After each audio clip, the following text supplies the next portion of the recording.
So, where I went to high school, there was a park across the street. And on the days when I couldn't avoid the school bus altogether and catch the city bus into downtown and wander around, I would sneak off the school bus or off the school grounds and across the street to the park or someplace else, to be by myself, to be basically away from everybody and anybody, teachers and kids, etc. Excuse me. So, this school was flat and big and open and glass with a big parking lot. If you've seen Breakfast Club, it's like that. You get the big hallways and the big thing. It's a similar game of trying to avoid, the people, basically everybody. I didn't like people. I didn't like being in school. And so I would walk around and I'd try to avoid class. And I was in the band room, and you couldn't actually get across to the park. Right around the corner from the band room, there was a set of stairs. And the set of stairs were at the end of a hall that didn't go anywhere, and the set of stairs didn't go anywhere. So I could go up there, and the hall monitors would walk around, and they'd walk back and forth, but they wouldn't ever come up there because they would have to do something, and they were lazy, and they didn't really feel like doing anything. So a little while later, I find myself in the Air Force, right? And in the Air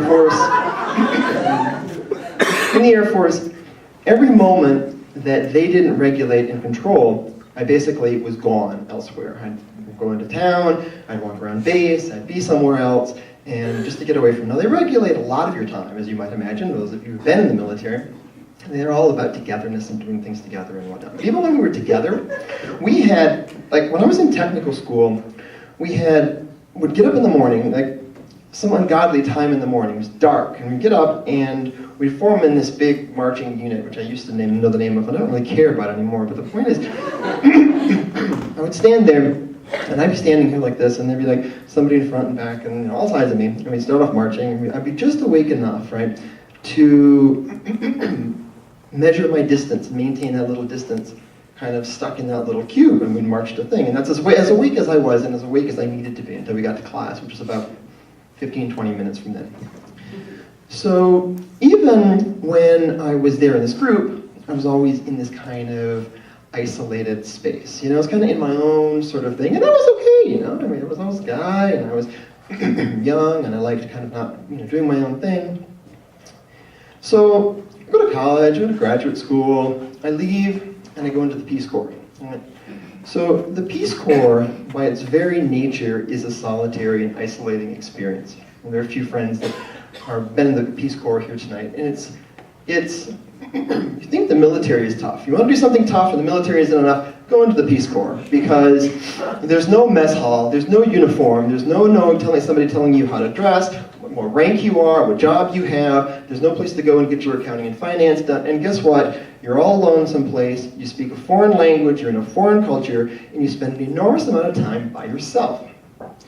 So you're self-dependent and resilient and all this kind of stuff, but what happens if you're in the Peace Corps, or if you're overseas, like I was after that, in a foreign language most of the time, is that you find that you start to be in this little world. Like if you're here, and you're out in Tucson, you're in New York, or wherever, there are people talking, and you kind of pick up pieces of the conversation, you know what's going on, you see signs and things like this.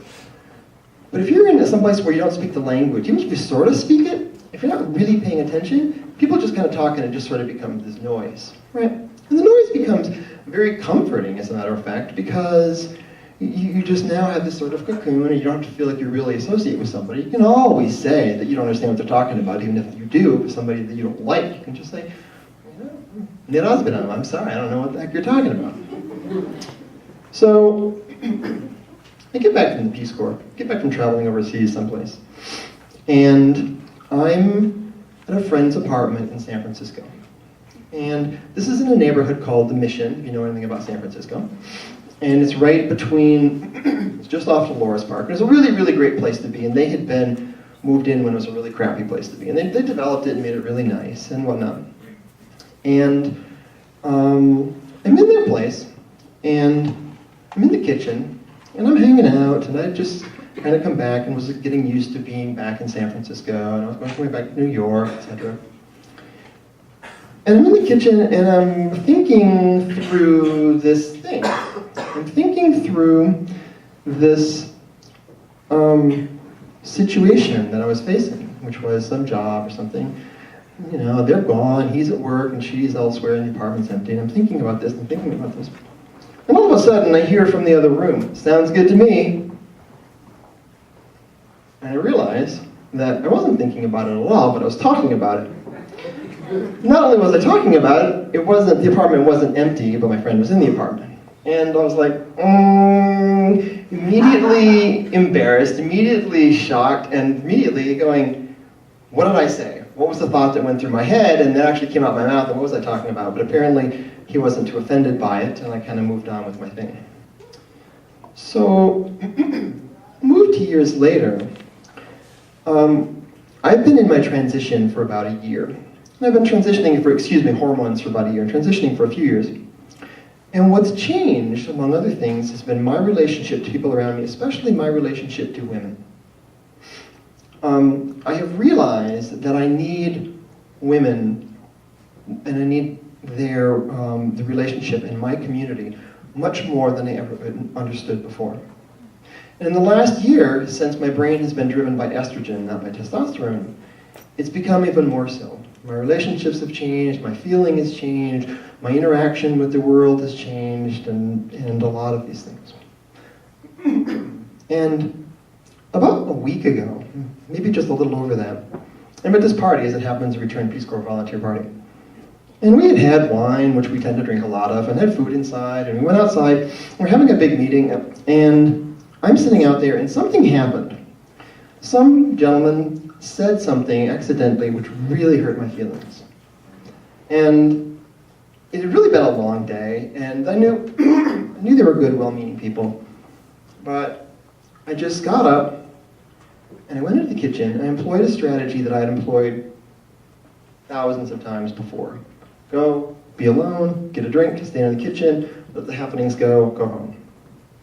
And I go up to the table, and I'm standing there, and there's the wine, and I'm sort of just, and I feel this hand on my shoulder.